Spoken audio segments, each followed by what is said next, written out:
I always thought of my family as normal. We weren't perfect, but who is? My parents worked regular jobs, mom as a school teacher and dad as a mechanic. My younger brother, Jake, was the family clown. He was charming, funny, and always seemed to skate by on good looks and charisma. I, on the other hand, was the responsible one, the one who saved my allowance as a kid, got straight A's in school, and landed a steady job right out of college. For years, this dynamic worked. Jake could charm his way out of trouble, and I'd silently resent how easy he had it. But family is family, right? At least, that's what I told myself. Everything started unraveling last Thanksgiving. Jake showed up to dinner late, looking disheveled. His usual easygoing grin was replaced with a nervous twitch. I should have seen the signs then, but I was too busy helping Mom with the mashed potatoes to pay much attention. Over turkey and stuffing, Jake dropped the bomb. He was in debt, $40,000 deep. He wouldn't say how he'd gotten there, only that he made some bad choices and needed help. Mom and Dad's reactions were immediate and predictable. Mom clasped her hands over her chest,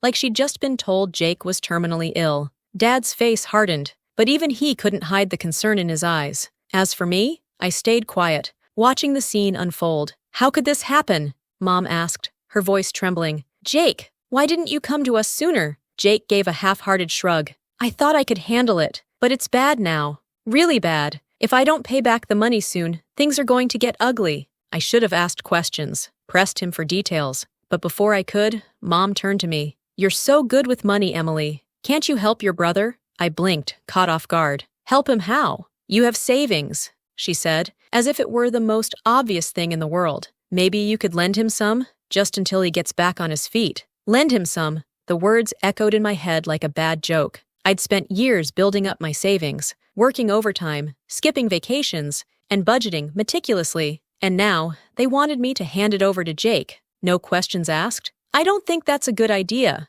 I said carefully. $40,000 is a lot of money. Jake needs to figure this out on his own. The room went silent. Mom's eyes filled with tears, and Dad let out a long, disappointed sigh. Jake, however, looked furious. "Wow, Emily," he said. "I didn't realize you were this selfish." After that night, things were never the same. Mom and Dad started calling me daily, pleading with me to reconsider. "He's your brother," they'd say. "Family helps family." I stood my ground, though it wasn't easy. The guilt trips were relentless, and Jake's anger only grew. He stopped talking to me altogether, which was both a relief and a sting. For weeks, the tension in our family was palpable. Holidays were awkward, phone calls were strained, and I started dreading every family interaction. Then, one day, I got an email notification from my bank. Someone had tried to reset my online banking password. My stomach dropped. I hadn't initiated any password reset. Panicked, I logged in to check my account. Everything seemed fine, but the thought that someone had tried to access my account sent shivers down my spine.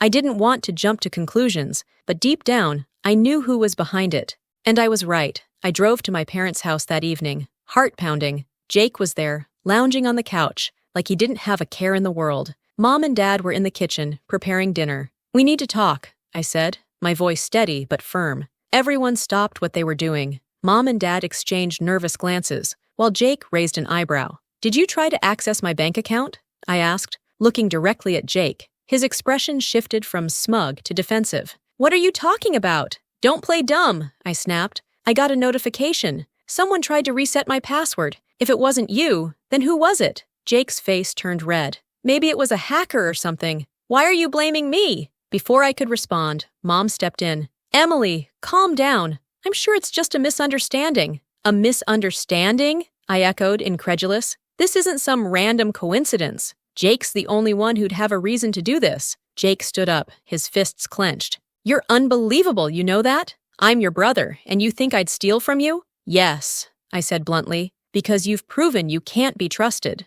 The argument escalated quickly. Mom started crying. Dad yelled at me for tearing the family apart, and Jake stormed out of the house, slamming the door behind him. I left shortly after, my hands shaking as I gripped the steering wheel. In the weeks that followed, I distanced myself from my family. I changed all my passwords, set up extra security measures, and even moved some of my savings to a different bank. It hurt to cut ties, but I couldn't keep putting myself in situations where I was expected to clean up Jake's messes. Eventually, the truth came out. Jake admitted to trying to access my account. He claimed he was desperate and didn't know what else to do. My parents begged me to forgive him, but I couldn't. Not this time. It's been a year since everything happened. Jake's still struggling, but he's started attending therapy and working to pay off his debts. My relationship with my parents is strained, but we're slowly rebuilding trust. As for me, I've learned an important lesson. Boundaries are essential, even with family. This experience changed me. It showed me that love doesn't mean sacrificing your own well-being for someone else's mistakes. Sometimes, the best thing you can do for the people you love